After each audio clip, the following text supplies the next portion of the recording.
নমস্কার দর্শক বন্ধু, আপনারা দেখছেন অল বেঙ্গল মিডিয়া। আজ 1 জুলাই, ন্যাশনাল ডক্টরস ডে। আর এই দিনই পেয়ে গেছি আমাদের স্টুডিওতে ডক্টর রঘুপতি সায়নীকে। নমস্কার স্যার, আমাদের স্টুডিওতে আসার জন্য আপনাকে নমস্কার। হ্যাঁ, প্রথম কথা যেটা আমি জানতে চাইছি স্যার, আপনি তো একজন ডাক্তার, তাহলে এই ডক্টরস ডেটা কেন হয়, এর কারণটা কি? দেখুন, ডক্টরস ডে হচ্ছে actually it's a tribute to the doctors who are totally dedicated to the humanity. মানব সভ্যতার জন্ম থেকে যারা মনুষ্য সমাজকে বাঁচার পথ দেখাচ্ছে, বাঁচিয়ে রেখেছেন, এমন একটা পবিত্রতম কাজের সাথে যারা যুক্ত, তাদেরকে শ্রদ্ধা জানানো। কিন্তু এটা আমাদের ক্ষেত্রে 1 জুলাই এই জন্য যে এই 1 জুলাই হচ্ছে প্রখ্যাত চিকিৎসক ডক্টর বিধানচন্দ্র রায়ের জন্মদিন এবং মৃত্যুদিন একই দিন। কিন্তু পাশাপাশি আপনারা জানেন যে উনি আমাদের দ্বিতীয় মুখ্যমন্ত্রীও ছিলেন পশ্চিমবঙ্গে। তো এটা আমাদের ক্ষেত্রে জাতীয়, কিন্তু অন্যান্য দেশের ক্ষেত্রে এটাই হবে, এটা ইন্টারন্যাশনালি পারফর্ম ডে এমন ব্যাপারটা কিন্তু নয়। যেমন ধরুন কিউবার ক্ষেত্রে এটা 3 ডিসেম্বর। আচ্ছা, আমাদের এখানে 1 জুলাই, হ্যাঁ, ওখানে 3 ডিসেম্বর। আবার মনে করুন ইউএস এর ক্ষেত্রে এটা 30 মার্চ। এটা ডক্টর সমাজকে একটা বিশেষ সম্মান জানানোর একটা পবিত্র দিন। অ্যাকচুয়ালি ডাক্তারদের ঋণ মানুষ শোধ করতে পারে কি না আমার জানা নেই। একজন ডাক্তার তিনি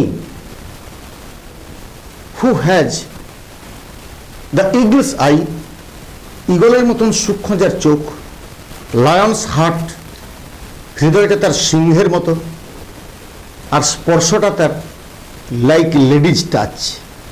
এই 3টে কোয়ালিটি যার মধ্যে আছে, আর থাকা উচিত।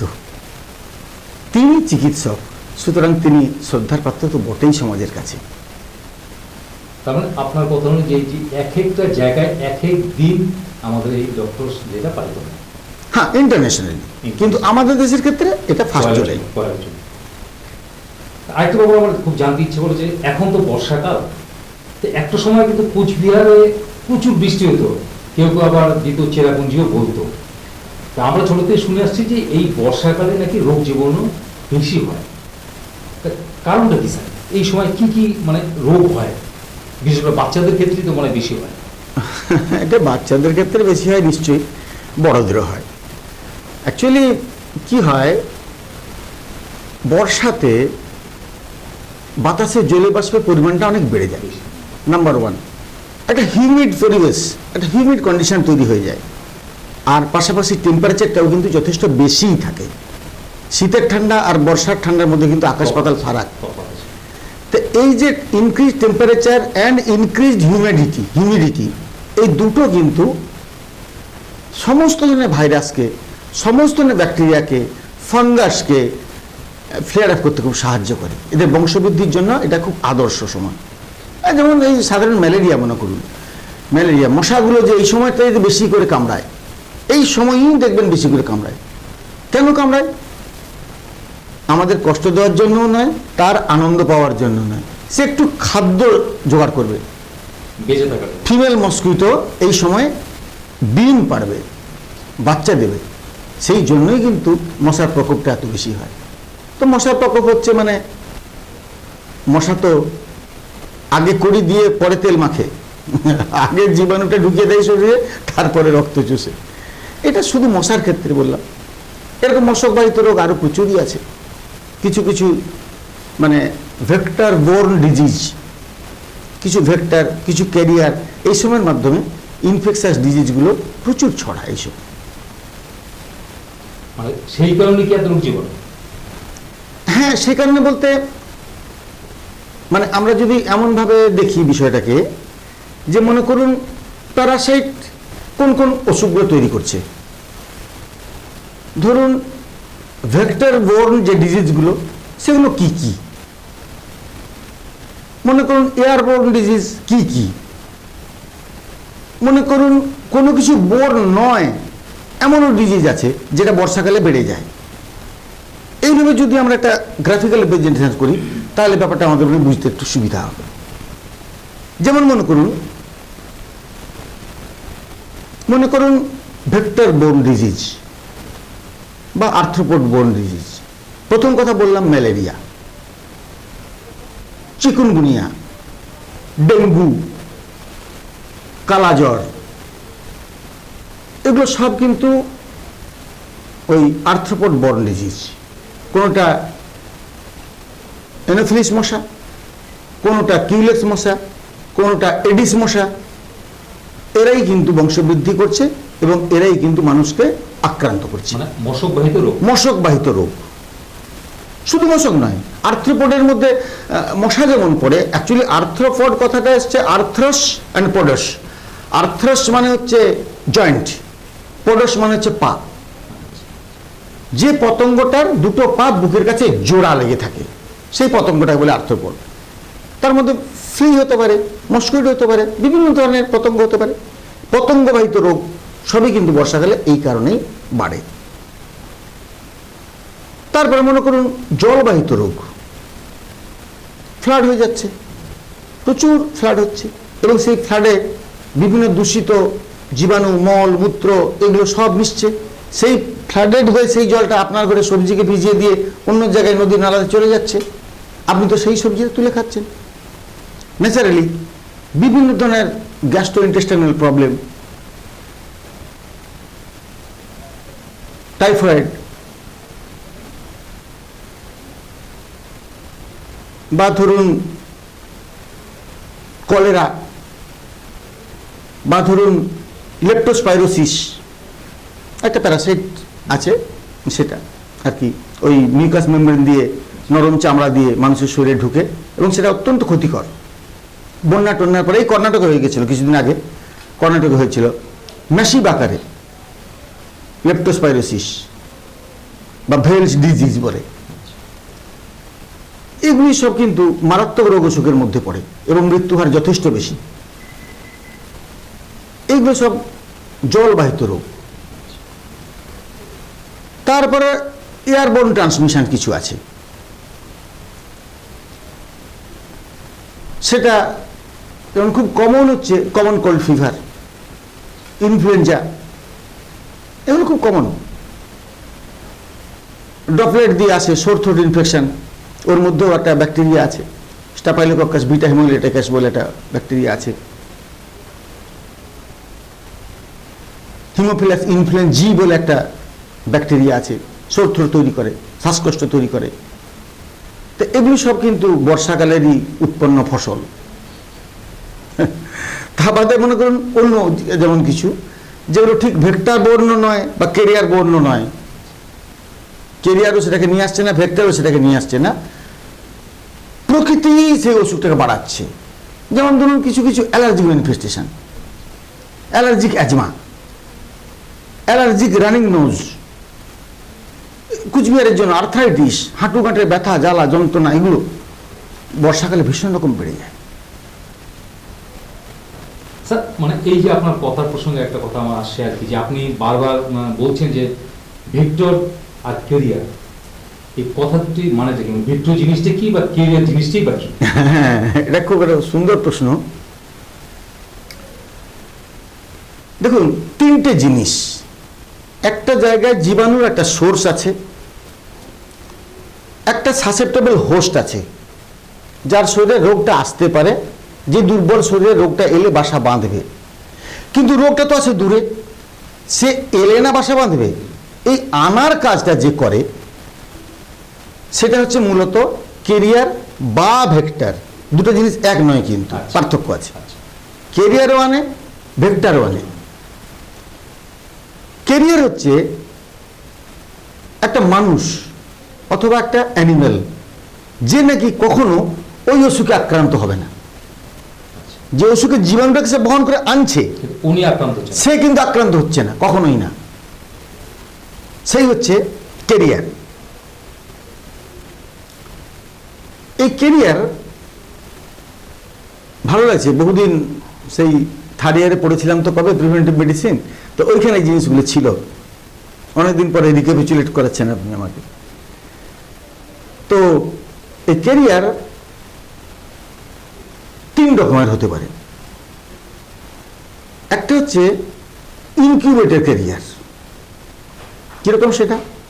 প্রত্যেকটা অসুখ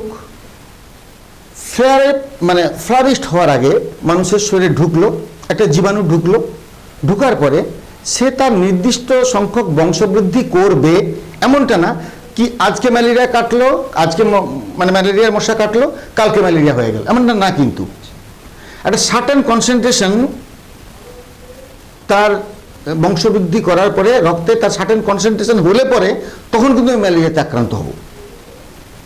তার আগে কিন্তু আমি হচ্ছি না।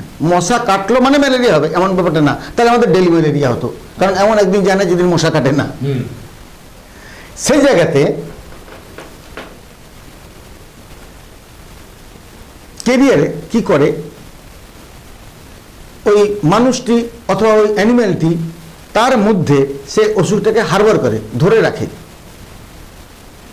আর ওই ইনট্যাক্ট অবস্থাতে ওষুধটাকে সে কিন্তু ছড়াতে থাকে। এটা হচ্ছে ক্যারিয়ারের কাজ। আর যেটা বলছিলাম যে 3 রকমের হতে পারে। এক, ইনকিউবেটর। ইনকিউবেশন মানে ওই ওষুধটা তার শরীরে পুরোপুরি প্রকাশ পায়নি, তার আগেই সে কিন্তু রোগ ছড়াতে আরম্ভ করলো। একটাকে বলে কনভালেসেন্ট ক্যারিয়ার। কনভালেসেন্ট ফেজ হচ্ছে ওষুধটা সেরে গেছে, মানে সিমটোমেটিক্যালি সে নেগেটিভ, কিন্তু ব্যাকটেরিওলজিক্যালি সে নেগেটিভ নয়। টাইফয়েডের ক্ষেত্রে হয় কনভালেসেন্ট ক্যারিয়ার। আরেকটা হয় হেলদি ক্যারিয়ার। পোলিওমাইলাইটিসের ক্ষেত্রে হয়। লোকটা অ্যাপারেন্টলি হেলদি, কিন্তু সে অসুখের জীবাণু বহন করছে। সে কিন্তু বাইরে থেকে কোনো সিমটম নেই, কোনোভাবে বুঝতে পারবেন না, কিন্তু সে দিনের পর দিন ছড়িয়ে যাচ্ছে। মজার একটা গল্প বলি আপনাদের, মজার গল্প একটা আছে। একটা ওই আমাদের পিএসএম বইতেই আছে, এটাকে বলে টাইফয়েড মেরি। জানেন তো টাইফয়েড মেরি মানে, ওর জন্ম হচ্ছে আয়ারল্যান্ডে। একটি মহিলা, টাইফয়েড তার নাম আলাদা, কিন্তু টাইফয়েড মেরি নামেই আমরা তাকে চিনেছি। তার জন্ম আয়ারল্যান্ডে। সে আমেরিকাতে এক বর্ধিষ্ণু ব্যবসায়ীর ঘরে সে রান্না করতে এসেছিল। পর পর পর পর 53 জনকে সে টাইফয়েড আক্রান্ত করেছিল, যার মধ্যে 3 জন মারা গেছিল, কিন্তু ভদ্রমহিলা টাইফয়েড হয়নি। তো ওই রবার্ট কক যখন এই সমস্ত ব্যাসিলাস টাইসিলাস আবিষ্কার করলেন, তারপরে সালমন সাহেব তিনি টাইফয়েডের জীবাণুকে চেনালেন মানুষকে। তারপরে পরীক্ষা করে জানা গেল যে ওর 153টা স্টুলের পরীক্ষার মধ্যে 120টা ছিল টাইফয়েড পজিটিভ। তাকে ডাক্তারবাবুরা বললেন যে তোমার গলব্লাডারটাই হচ্ছে তোমার এই টাইফয়েড জীবাণুর source, and it is to be removed. কিন্তু সে রাজি হলো না, কিছুতেই রাজি হলো না। শেষ থেকে মর্মান্তিক, তাকে 7-8 বছর একটা দ্বীপের মধ্যে তাকে কোয়ারেন্টাইন করে রাখা হলো, এবং আমৃত্যু সে সেই কোয়ারেন্টাইন অবস্থাতে থাকতে থাকতেই মারা গেল আমেরিকার একটা দ্বীপে। এই হচ্ছে ক্যারিয়ারের মজার দিক, মানে হেলদি ক্যারিয়ারের একটা জাজ্জল্য উদাহরণ পৃথিবীব্যাপী চিকিৎসক সমাজে এটা বহুল প্রচারিত। এটা গেল ক্যারিয়ারের দিক। আর ভেক্টর যদি বলেন, তাহলে vector is absolutely and always an arthropod. এটা আর্থ্রোপোড হতে হবে, একটা সন্ধিপদ প্রাণী হতে হবে। সেটা স্যান্ডফ্লাই হতে পারে, সেটা হাউস ফ্লাই হতে পারে, সেটা মসকুইটো হতে পারে, ডিফারেন্ট টাইপস অফ মসকুইটোস হতে পারে, অ্যান্ড আদার্স আর্থ্রোপোড হতে পারে। তারা যে অসুখটা ছড়ায়, তাদের মাধ্যমে যে অসুখটা ছড়ায়, সেটা আবার কতগুলো টাইপ আছে। মানে যেটা ভেক্টর বোর্ন যে ডিজিজ, যেটা আমি প্রশ্ন করছেন যে ভেক্টরটা কি জিনিস, ভেক্টর বোর্ন ডিজিজের এদের ক্ষেত্রেও ভাগ আছে। একটা বলে প্রোপাগেটিভ ক্যারিয়ার। প্রোপাগেটিভ ক্যারিয়ার মানে যে বহন করছে রোগ জীবাণুটা, তার মধ্যে জীবাণুর সংখ্যাটা শুধুমাত্র বাড়বে, আর কিছু হবে না। একটা বলে সাইক্লোপ্রোপাগেটিভ, মশা। মশা একটা মাইক্রোফাইলেরা খেলো, তার ডেভেলপমেন্টের চেঞ্জ হলো তার শরীরে, তার স্যালিভারি গ্ল্যান্ডে বাসা বাঁধলো, প্রিক করলো, আগে স্যালিভারি গ্ল্যান্ড থেকে জীবাণুটা ঢুকিয়ে দিল সুস্থ শরীরে, তারপরে ব্লাডটা সাক করলো, আগে পয়সা দিল, পরে কিন্তু দুধ নিল। ব্যাপারটা এরকম। আরেকটা হচ্ছে সাইক্লো ডেভেলপমেন্টাল, যেখানে সংখ্যা বাড়ে না কিন্তু ডেভেলপমেন্টটা হয়, প্যাথোজেনটা ডেভেলপমেন্ট হয়, প্যারাসাইটটার পরিবর্তন হয়। প্যারাসাইট সব স্টেজে কিন্তু মানুষের কাছে বা জীবের কাছে ইনফেক্টিভ নয়। প্রত্যেকটা প্যারাসাইটের একটা ইনফেক্টিভ ফর্ম থাকে, সেই ফর্মে এলে then will be infective, otherwise not. এই হচ্ছে কথা। দর্শক বন্ধু, অনেক অজানা আপনারা জানেন চিকিৎসার ক্ষেত্রে এরকম কথা প্রয়োগ হয় এবং তার কত রকম মানে। স্যার একটা ব্যাপার যে আমরা যেটা জানি যে ফিভার মানে তো জ্বর, ইউরো ফিভার। এই ফিভার আর ইউরো কথা থাকলো না বা ইউরো কথা এলো না। ইয়েলো ফিভার যেটা বলছিলাম, ইয়েলো ফিভারটা অ্যাকচুয়ালি আমাদের দেশে করে হয় না। ইয়েলো ফিভার মূলত এই মানে সাব সাহারান আফ্রিকা, এই অঞ্চলটাতে, আমেরিকার কিছু কিছু জায়গাতে ইয়েলো ফিভার আজও হয় এবং অসম্ভব মারাত্মক অসুখ। এতে ভীষণ হিমোলাইসিস হয়, মানে রক্তকণিকাগুলো ভেঙে যায়, চামড়ার তলাতে রক্তক্ষরণ, মুখ দিয়ে রক্ত উঠা, পেটের মধ্যে রক্তক্ষরণ হয়ে যায়, হিমোপ্টিসিস হয়ে রক্ত বমি করে, রক্ত পেচ্ছাপ করে,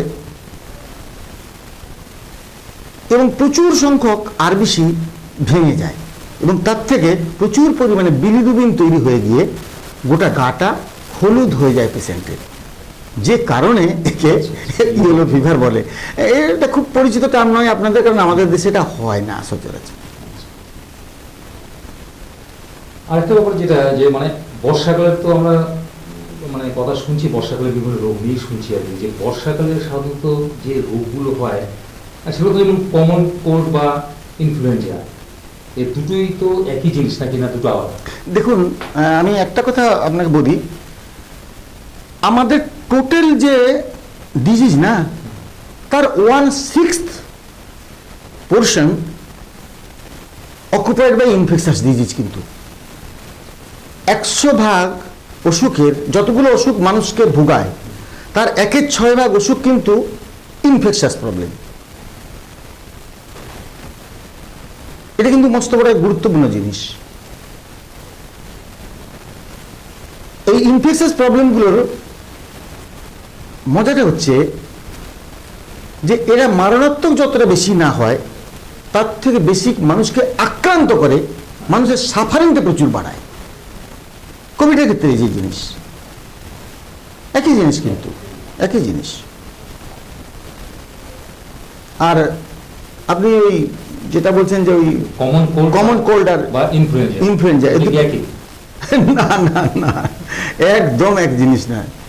এরকম একটা ধারণা আমাদের হয়েই আছে যে ঠান্ডা লেগে জ্বর, ঠান্ডা লেগে কমন কোল্ড মানে ঠান্ডা লেগে জ্বর।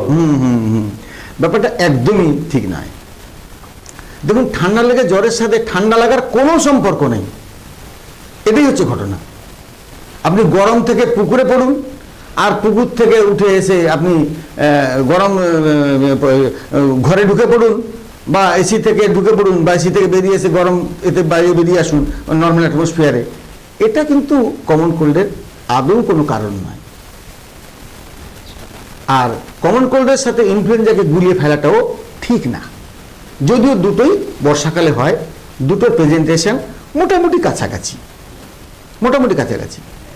কমন কোল্ডের ক্ষেত্রে যেটা হয়, কমন কোল্ড কিছু মানে গ্রুপ অফ ভাইরাস আছে, যে ভাইরাসটা কমন কোল্ড তৈরি করে। প্রায় ধরুন 200 প্রকারের ভাইরাস আছে যারা কমন কোল্ড তৈরি করে। এই 200 প্রকারের ভাইরাসের মধ্যে প্রায় 50% ভাইরাস হচ্ছে রাইনো ভাইরাস গ্রুপের মধ্যে পড়ে, যারা কমন কোল্ড তৈরি করে। বাকি 20% হচ্ছে অ্যাডেনো ভাইরাস, তার মধ্যে কিন্তু কোভিড পড়ে।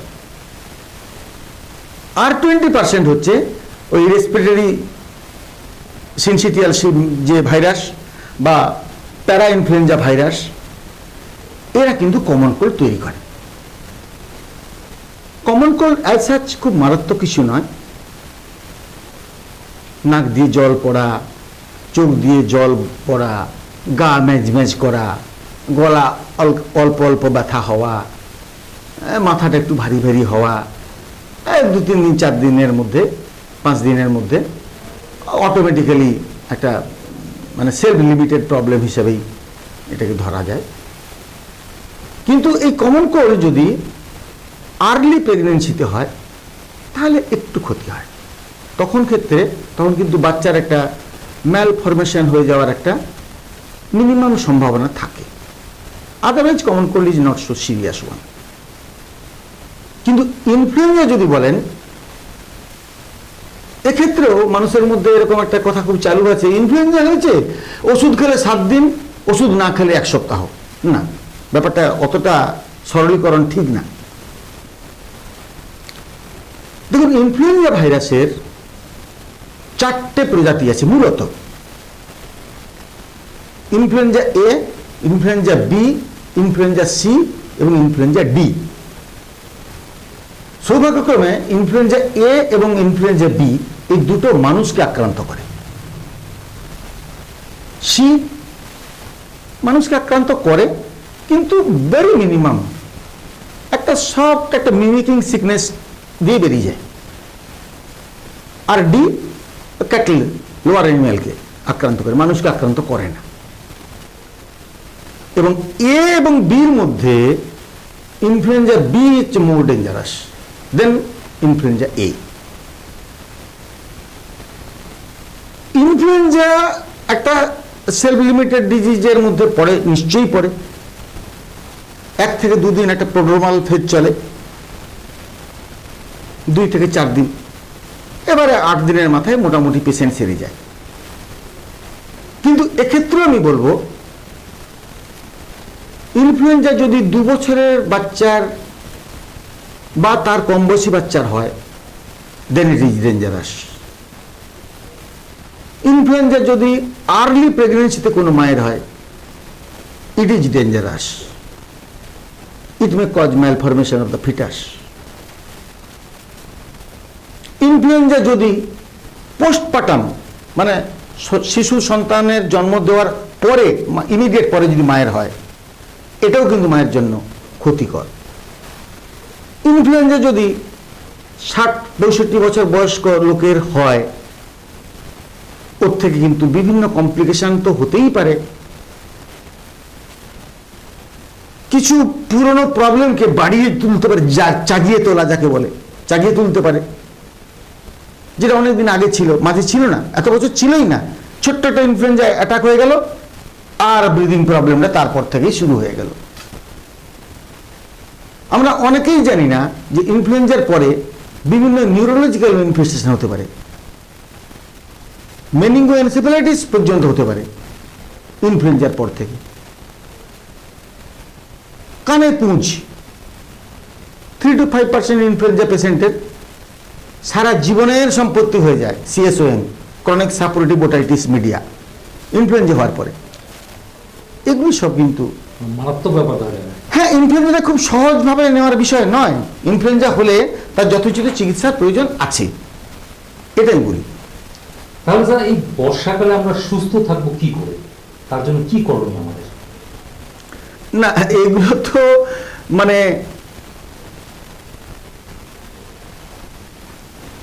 প্রোটেকশনটা নিতে হবে ডিজিজ স্পেসিফিক।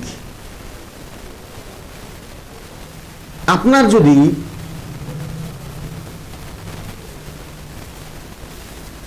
কাদাতে ঘুরে পায়ে হাজা হয়, আপনি জ্যাকেট উলের কোট পরলে ওর থেকে মুক্তি পাবেন না। আপনাকে কাদায় ঘাঁটাটা বন্ধ করতে হবে, অথবা কাদায় যদি ঘাঁটতেই হয় তাহলে প্রোটেকশন নিতে হবে পাকে, যাতে পাটা আমার কাদার টাচে না যায়। This is simply called health education. আমরা শুধু ওষুধ দিয়ে বিশ্বজয় করে দেবো, এটা হয় না। যে কারণে বলতে দ্বিধা নেই, ওয়ার্ল্ড হেলথ অর্গানাইজেশন 2000 সালে বলেছিল health for all by 2000 AD। আমরা পারিনি। আমার মনে হয় অনেকগুলো ফ্যাক্টরের জন্য দায়ী। তার মধ্যে হেলথ এডুকেশন একটা মস্ত বড় অংশে দায়ী। কোনো কিছু ডিজিজের মধ্যে একটা ইন্টারভেনশন যদি করতে হয়, তাহলে আমাদের গাইডলাইন বলছে হেলথ প্রমোশন দরকার, স্পেসিফিক প্রোটেকশন দরকার, আর্লি ডায়াগনোসিস অ্যান্ড ট্রিটমেন্ট দরকার,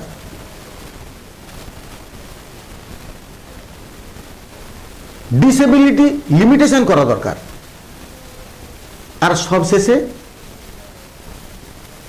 রিহ্যাবিলিটেশন করতে হবে। কারণ মানুষকে আমরা বাঁচানোর জন্য চিকিৎসা, মানুষকে দীর্ঘায়িত করার জন্য চিকিৎসা, মানুষকে রোগমুক্ত করার জন্য করাটাই হচ্ছে আমাদের শপথ। সুতরাং health education is a must. এটার খুব অভাব। দেখুন, আমরা সবসময় কি চাই না, আমার একটা কোভিড হয়েছে, সরকারের লোকজন আসবে অ্যাম্বুলেন্স নিয়ে, আমাকে বাড়ি থেকে তুলে নিয়ে যাবে, প্রকৃত জায়গাতে রাখবে, সুস্থ করবে, অ্যাম্বুলেন্সে করে বাড়ি পৌঁছে দিবে। একটা নাগরিক এটা আশা করতে পারে, আমি খুব মানে ভুল বলছি না, কিন্তু পাশাপাশি এটাও ঠিক, আমি একজন শিক্ষিত একটা সিটিজেন, একটা নাগরিক, আমার প্রতি আমার কিছু দায়বদ্ধতা আছে না? নেই? থাকবে না? নিশ্চয়ই থাকবে, থাকাটাই স্বাভাবিক। সেক্ষেত্রে আমি যদি আমার পার্সোনাল প্রোটেকশনটাকে ভুলে যাই, আমি সকালে উঠে যদি দাঁত না মাজি, আমি যদি ঘরে বসে ভাবতে শুরু করি যে দাঁতের ডাক্তারবাবু এসে আমার দাঁত তুলে দিয়ে দাঁতকে ব্রাশ করে দিয়ে যাবে, এটা কি হয়? আগে পার্সোনাল প্রোটেকশন, পার্সোনাল হেল্প। না পারলে কমিউনিটি আছে আমার পাশে, না পারলে স্টেট আছে আমার পাশে, তারপরে নেশন আছে আমার পাশে, সর্বোপরি ইন্টারন্যাশনাল হেল্প আছে আমার পাশে। কিন্তু প্রথমেই তো আমি ন্যাশনাল হেল্প নিতে যাব না। যেটা আমাকে ভালো রাখার জন্য আমার করণীয়, that is to be done first. If I fail then will go proceed, will proceed. এটাই বলতে যাচ্ছি। ঠিকই, আমরা তো কিছু হলেই নিজের আগে হেলথ কনসাস না হয়ে ডাক্তার কাছে দৌড়েছি আগে। আমরা আজকে বলতে দ্বিধা নেই, ম্যালেরিয়া পৃথিবী থেকে যায়নি। ম্যালেরিয়া এরেডিকেশন প্রোগ্রাম হয়েছে, কিন্তু ম্যালেরিয়া যায়নি। আজও প্রতি বছর 5 লক্ষ মানুষ ম্যালেরিয়াতে মারা যান। ভাবতে অবাক লাগে। অনুন্নতশীলে নিশ্চয়ই বেশি, অনুন্নয়নশীল যেগুলো সে দেশে নিশ্চয়ই বেশি, কিন্তু মানে এই নয় যে উন্নতশীল যেগুলো উন্নত দেশ সেগুলোতে ম্যালেরিয়া হয় না, যথেষ্টভাবে হয়। World wide 5 lakhs death per year. It is not a matter of joke. আমি যদি ঠিক মতো করে জাস্ট মশারিটা খাঁচাই, আমি যদি ঠিক সময়ে বাড়ির দরজা জানলাগুলো লাগাই, আমি যদি জানালাতে একটা নেট লাগিয়ে দিই, নিজের পক্ষে মশারির টুকরোকে যদি আমি লাগিয়ে দিই, আমি যদি কিছু মসকিউটো রিপেলেন্ট আছে আমি সেটা যদি ব্যবহার করি, আমি আমার ঘরের চারদিকটা যদি একটু পরিষ্কার রাখি, কুচবিহারের মশা গিয়ে তো আর দার্জিলিংয়ে কামড়াবে না, কয়েক মিটার রান করতে পারে। তাহলে আমি এবং আমার পার্শ্ববর্তী পরিবেশটা যদি আমি একটু পরিষ্কার রাখি, আমার পাশের প্রতিবেশীটা যদি সে তার বাড়িটা পরিষ্কার রাখে, তার পাশের লোকটা যদি তার ঘরে চারদিকে ডাবের খোলগুলোকে ফেলে দেয়, আর এখন তো সব পাউচের যুগ, সব পাউচ খাচ্ছে আর ফেলে দিচ্ছে, ভিতরে জল জমছে, অ্যানোফিলিস মশা পরিষ্কার জলে ডিম পাড়ছে। এটা এটা এটা মানে simply A part of health এডুকেশনের ফেলিওর। এই জায়গাগুলো যদি আমরা একটু সচেষ্ট হই, তাহলে বর্ষা কেন, সমস্ত ঋতুর যে সমস্ত সিজনাল যে প্রবলেমগুলো আছে তার থেকে আমরা কিন্তু অনেক বেশি ভালো থাকতে পারবো, পরিবার পরিজনকে ভালো রাখতে পারবো। আর আমরা এই মানে টপিক্যাল বা সাব টপিক্যাল জোনে থাকি তো, সুতরাং আমাদের ক্ষেত্রে এই ধরনের রোগ অসুখের সম্ভাবনাটা একটু বেশি, একটু বেশি। ইন্ডিয়া, ইন্দোনেশিয়া, ব্রাজিল, বলিভিয়া এই টাইপের যারা মানে টপিক্যাল জোনে থাকে তাদের ক্ষেত্রে এই সমস্যাটা কিন্তু একটা বড় সমস্যা। সূর্যের আলোটাও যেমন তীব্র পড়ে আর বর্ষার হিউমিডিটিটাও বেশি। সুতরাং এক্ষেত্রে আমাদের সাবধানতা কিন্তু অন্য জায়গার তুলনায় একটু বেশি নিতে হবে, একটু বেশি নিতে হবে। আমরা যদি এই সাবধানতা অবলম্বন করি, আমরা কিন্তু নিজেরাও যেমন সুস্থ থাকবো, পরিবারকেও সুস্থ রাখবো, পাশাপাশি পরিবেশকেও আমরা সুস্থ রাখতে পারবো। একদম। স্যার, আমাদের সময় প্রায় শেষ। আর শেষ একটা প্রশ্ন, এতক্ষণ তো আমরা বিভিন্ন রোগ নিয়ে আলোচনা করলাম, আমার একটা শেষ প্রশ্ন যেটা, এই সব রোগের তাহলে হোমিওপ্যাথিকে সমাধান কি? হোমিওপ্যাথিতে সমাধান বলতে দেখুন দুটো জিনিস, ট্রিটমেন্টটা দুটো দিক, একটা হচ্ছে প্রিভেন্টিভ দিক, একটা হচ্ছে কিউরেটিভ দিক। আমরা কিন্তু প্রিভেনশনের উপরে গুরুত্ব বেশি দিই। হওয়ার পরে আমি কি করব এটা নিশ্চয়ই করতে হবে, তৎমুহূর্তে করতে হবে, ইমিডিয়েট অ্যাকশন নিতে হবে। কিন্তু কি করলে রোগটা হবে না এটা চিন্তা করাটা কি আরেকটু বেশি বুদ্ধিমানের পরিচয় নয়? 1 ounce of prevention is better than a pound of cure, এরকম একটা কথা বলা আছে। তো মানে ঠিক এই কারণেই মনে হয়, ঠিক এই কারণে প্রফেসর ক্রিউ বলেছেন যে মানুষকে যদি সুস্থ রাখতে হয় তাহলে মেডিসিনের সাথে সাথে সোশিওলজিটাকে পাঞ্চ করে দিতে হবে। মানে মেডিসিনটা এবং যিনি মেডিসিন জানবেন তিনি সোশিওলজিটাকে সমান গুরুত্ব দিয়ে জানবেন, তাহলেই কিন্তু এই ধরনের রোগ অসুখ থেকে মানুষকে সুস্থ রাখা যাবে।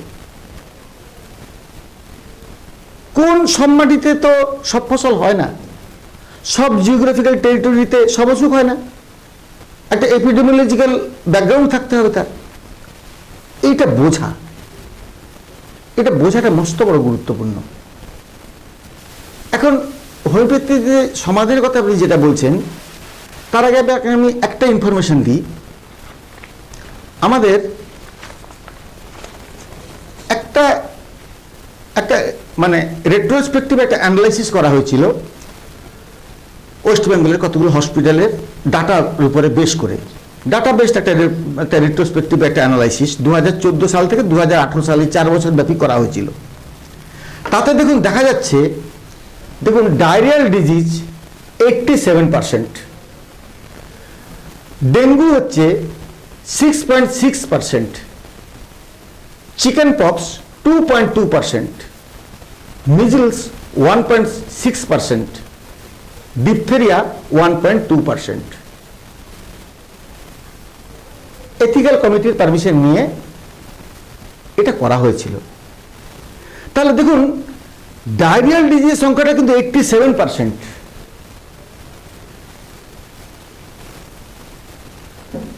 তাহলে এই ডায়রিয়াল ডিজিজ থেকে এর গুরুত্বটা হোমিওপ্যাথি, অ্যালোপ্যাথি, আয়ুর্বেদিক সবের ক্ষেত্রে সবচেয়ে বেশি কিনা?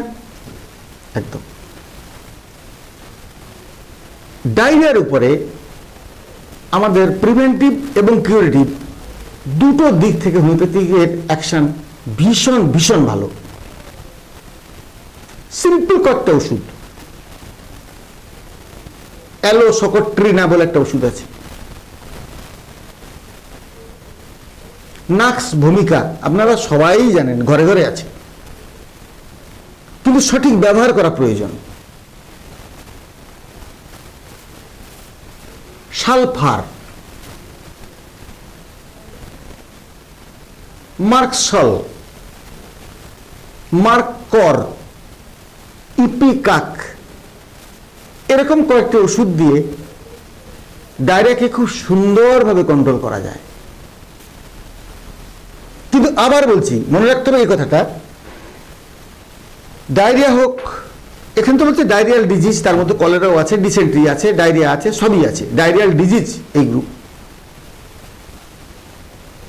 আমার মনে আছে আনন্দবাজার পত্রিকাতে একবার, অনেকদিন আগে, তখন আমি মনে স্টুডেন্ট হব, আনন্দবাজার পত্রিকাতে পাঁচু রায় একবার একটা চিঠি লিখেছিলেন, ছোট চিঠি, সে সময় খুব আন্তিকের প্রকোপ। পাঁচু রায় লিখছেন যে আমি ভিব্রিও কলেরার যে জীবাণু, সেগুলো কতগুলোকে এনে আমি তারপরে হোমিওপ্যাথিক কলেরার ওষুধ আমি ঢেলে দেখেছি, মাইক্রোস্কোপের তলাতে জীবাণুগুলো সব বেঁচে আছে, বেঁচে থাকবে, বেঁচে থাকার কথা। হোমিওপ্যাথির উদ্দেশ্য তার কলেরাটাকে, জীবাণুটাকে মেরে দেওয়া নয়, তার শরীরের ইমিউন স্ট্যাটাসটাকে বাড়িয়ে দেওয়া। যে ইমিউন স্ট্যাটাসটা